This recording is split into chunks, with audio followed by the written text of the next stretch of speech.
Band पथकाच्या तालावर स्वातंत्र्यपूर्व काळातील 100 ज्येष्ठांच्या कंठातून भारताच्या राष्ट्रगीताचे स्वर निनादले.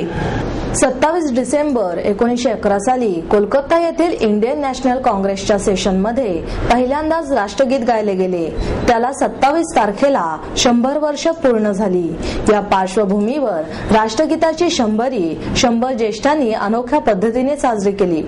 संस्कार ग्रुपतर्फे स्वातंत्र्यपूर्व काळातील ज्येष्ठांचा सत्कार करण्यात आला. बँड पथकाच्या तालावर सामूहिक राष्ट्रगीत सादर करण्यात आले. वैकुंठ कुंभार, योगेश देशपांडे यावेळी उपस्थित होते.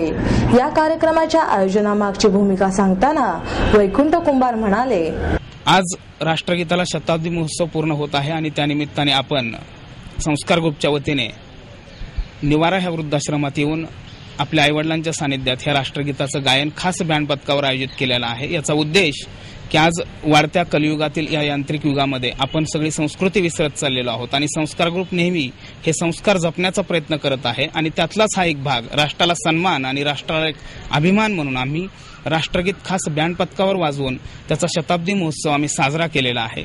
आणि यामध्ये सहभागी आमचे सगळे वृद्ध आईवडील आणि खास आमचे सर्व सहयोगी संस्कार ग्रुपचे यांचे संस्कार ग्रुपच्या वतीने आभारी आहे. या राष्ट्रगीताला 100 वर्ष पूर्ण होत असल्याचा अभिमान वाटत असल्याचे वृद्धाश्रमातील जोशी आजोबा म्हणाले. पण याची स्मृती मागच्या इतिहासात परत जागृत झालेली. जनगणमन मी गेली कित्येक वर्ष ऐकतोय. आज जवळजवळ माझ्या कल्पनेप्रमाणे 50 वर्ष जनगणमन ऐकत आलेले आणि हे ऐकतोय.